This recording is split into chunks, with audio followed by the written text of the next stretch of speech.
Hi friends, వీటిటి beautiful places స్పెషల్కి స్వాగతం. ఈరోజు మనం చెప్పుకోబోయేది త్రిపురాంతకంలో వెలిసిన బాలా త్రిపుర సుందరీదేవి ఆలయం గురించి, ఆలయ విశేషాల గురించి మనం ఈరోజు ఈ వీడియోలో తెలుసుకుందాము. అంతకన్నా ముందుగా మన ఛానల్ని ఇప్పటివరకు ఎవరైనా సరే సబ్స్క్రైబ్ చేసుకోకపోతే ఇప్పుడే మన ఛానల్ని లైక్ చేసి సబ్స్క్రైబ్ చేసుకోండి. మీ వంతుగా మన ఛానల్కి సపోర్ట్గా నిలబడతారని ఆశిస్తున్నాను. ఇప్పుడు వచ్చేసి బాలా త్రిపుర సుందరీదేవి ఆలయము ఎక్కడ ఉంది అనే దాని గురించి ముందుగా తెలుసుకుందాము. ప్రకాశం జిల్లాలోని మార్కాపురానికి 40 కిలోమీటర్ దూరంలో గుంటూరు కర్నూలు జాతీయ రహదారిపై త్రిపురాంతకం ఉంది. శ్రీశైలం నుంచి దాదాపు 100 కిలోమీటర్ల దూరంలో ఈ పుణ్యక్షేత్రం ఉంటుంది. ఈ ఆలయానికి రావాలి అంటే బస్సు సౌకర్యం కూడా ఉంది. ఇప్పుడు వచ్చేసి అమ్మవారి ఆలయం చుట్టూరు ఏ విధంగా ఉంది అనేది ఒక్కసారి చూడండి. చూస్తూ అమ్మవారి స్థల పురాణం గురించి తెలుసుకుందాము. తారకాసురులను సంహరించే సమయంలో సాక్షాత్తు ఆ పరమశివుడికి బాలా త్రిపుర సుందరీదేవి సహాయం చేసింది. ఇందుకోసం ఒక యాగగుండం నుంచి ఆ బాలా త్రిపుర సుందరీదేవి అమ్మవారు స్వయంభూగా ఉద్భవించింది. ఆ ఘటన జరిగిన ప్రాంతం నేడు ఓ పుణ్యక్షేత్రంగా మారి విరజిల్లుతుంది. పూర్వం ఇక్కడ జంతు బలులు ఉండేవి. అందుకు నిదర్శనంగా ఇక్కడ దాదాపు 1/2 అడుగు లోతు 2 అడుగుల వ్యాసం గల రాతి పాత్ర ఉంది. జంతు బలులు ఎంత రక్తం ఇందులో వేసినా ఇక్కడ ఇది నిండేది కాదని చెప్తారు. మీరు ఈ వీడియోలో చూస్తున్నారు కదండి, అదే ఇది. మీకు యారో మార్కు పెట్టి చూపించడం జరుగుతుంది, ఒక్కసారి చూడండి. అదే ఈ రాతి పాత్ర. ఈ ఆలయానికి దగ్గరగా ఉన్న చెరువులో బాలా త్రిపుర సుందరీదేవి ఉంది. ఈ ఆలయం శ్రీచక్ర ఆకారంలో ఉంటుంది. ఇక బాలా త్రిపుర సుందరీదేవి అమ్మవారు ఆవిర్భవించిన యాగగుండాన్ని ప్రస్తుతం నడబావి అంటారు. అమ్మవారిని దర్శించాలంటే 9 మెట్లు కిందకి దిగి వెళ్ళాలి. అమ్మవారి ఆలయం చుట్టూరు ఏ విధంగా ఉంది అనే దాని గురించి మీ అందరికీ తెలియాలనే ఉద్దేశంతోనే నిదానంగా చూపించడం జరుగుతుంది. ఎందుకంటే దూర ప్రాంతాల నుంచి రావాలనుకునే భక్తులకి ఇక్కడ సౌకర్యాలు ఏ విధంగా ఉన్నాయి అనేది తెలుసుకొని రావాలనుకునే వాళ్ళకి, రావాలనుకొని కూడా సమయం లేక రాలేని వాళ్ళకి కూడా మన వీడియోస్ ద్వారా వివరంగా తెలియాలనే ఉద్దేశంతోనే నిదానంగా చూపించడం జరుగుతుంది. అందుకనే మీ వంతుగా మన ఛానల్ని సబ్స్క్రైబ్ చేసుకొని చూడండి.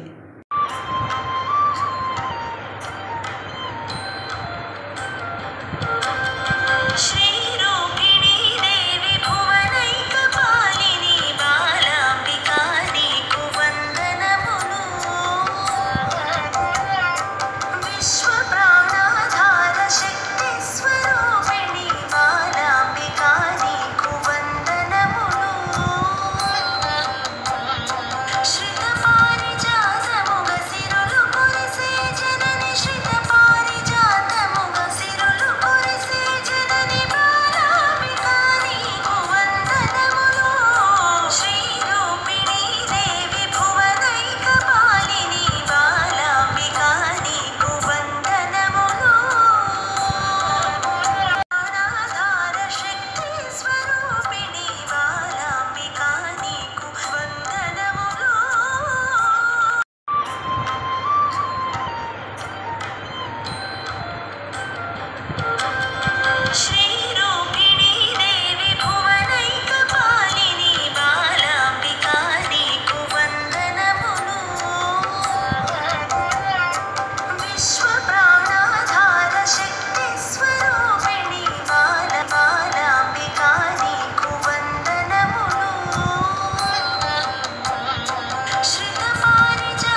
ఈ ఆలయంలో ఎన్నో శిల్పాకృతిలో విగ్రహాలు ఉంటాయి. ఒక్కసారి చూడండి, మీ అందరికీ అర్థం అవ్వాలనే ఉద్దేశంతోనే నిదానంగా చూపించడం జరుగుతుంది.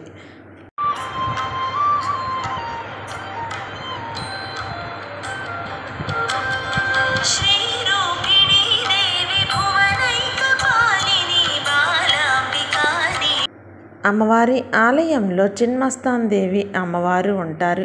ఈ అమ్మవారిని పూజించిన ప్రతి ఒక్కరి కోరిక తప్పక నెరవేరుతుందనేది ఇక్కడ భక్తుల ప్రగాఢ నమ్మకము.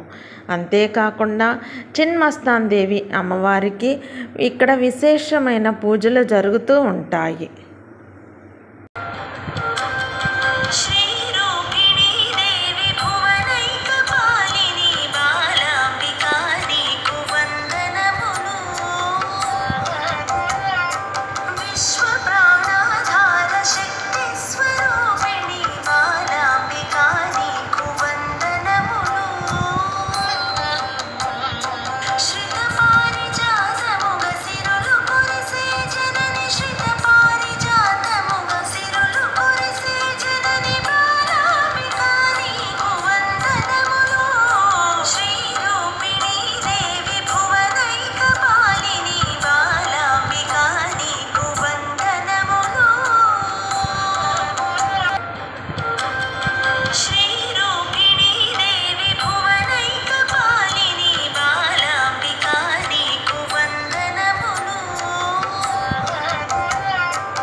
ఇప్పుడు వచ్చేసి అమ్మవారి ఆలయానికి వచ్చిన భక్తులు కొబ్బరికాయ ఎక్కడ కొట్టాలి అనేది కూడా మీకు వివరంగా చూపించడం జరుగుతుంది. ఒక్కసారి చూడండి.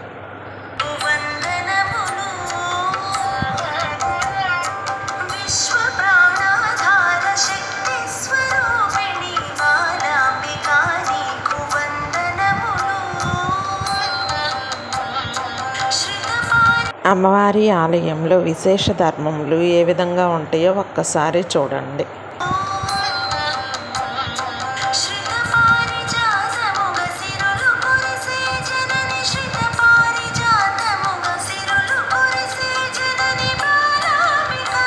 ఇప్పుడు అమ్మవారి ఆలయం లోపలికి వెళ్తూ అమ్మవారు గర్భగుడిలో ఏ విధంగా ఉంటారు అనే దాని గురించి తెలుసుకుందాము.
వచ్చేసి అమ్మవారు చెరువు గట్ట మీద కదంబ వృక్షాలు కనిపిస్తాయి అని చెప్పుకున్నాం కదండి. ఆ కదంబ వృక్షాలు ఇవే. వారణాసి తర్వాత కదంబ వృక్షాలు కనిపించే పుణ్యక్షేత్రం ఈ త్రిపురాంతకంలోని బాలా త్రిపుర సుందరీదేవి ఆలయము. అందువల్లే అమ్మవారిని కదంబ వనవాసిని అని కూడా అంటారు. ఇది ఫ్రెండ్స్ బాలా త్రిపుర సుందరీదేవి ఆలయం గురించి. త్రిపురాంతకంలో మరొక పుణ్యక్షేత్రం కూడా ఉందండి. అది కూడా ఏమిటంటే అడుగు లోతు శివలింగం కింద నీరు ప్రవహిస్తూ ఉంటుంది. అంతేకాకుండా త్రిపురాంతకం నుంచి శ్రీశైలానికి వెళ్ళే మార్గం కూడా ఇక్కడ ఉంటుంది. అది కూడా మీకు వివరంగా చూపించడం జరుగుతుంది. ఈ వీడియో ఇప్పటికే ఎక్కువ సమయం పట్టిందనే ఉద్దేశంతో మరొక వీడియోలో మీకు వివరంగా చూపించడం జరుగుతుంది. మీకు కానీ మన వీడియోస్ నచ్చితే ఇప్పుడే మన ఛానల్ని లైక్ చేసి సబ్స్క్రైబ్ చేసుకోండి. మీరు లైక్ చేసి సబ్స్క్రైబ్ చేసుకోవటం వల్ల మరింత మందికి మన వీడియో వెళ్తుంది. అంతేకాకుండా త్రిపురాంతకంలో ఉన్న బాలా త్రిపుర సుందరీదేవి ఆలయం గురించి ఇంత వివరంగా ఎవ్వరూ చెప్పలేదండి. ఒక్కసారి మన వీడియోస్ అన్నీ చూడండి. ప్రతి ఒక్క దేవాలయాన్ని గురించి కూడా వివరంగా చూపించడం జరుగుతుంది. అందుకని మీ వంతుగా మన ఛానల్ని లైక్ చేసి సబ్స్క్రైబ్ చేసుకోండి. మీ ఒక లైక్ సబ్స్క్రైబ్ 10 మందికి దేవాలయాల విశేషాల గురించి తెలుసుకోవాలనుకునే వాళ్ళకి ఉపయోగపడుతుంది. ఓం శ్రీ బాలా త్రిపుర సుందరీదేవియే నమః అంటూ అమ్మవారి నామస్మరణ చేద్దాము.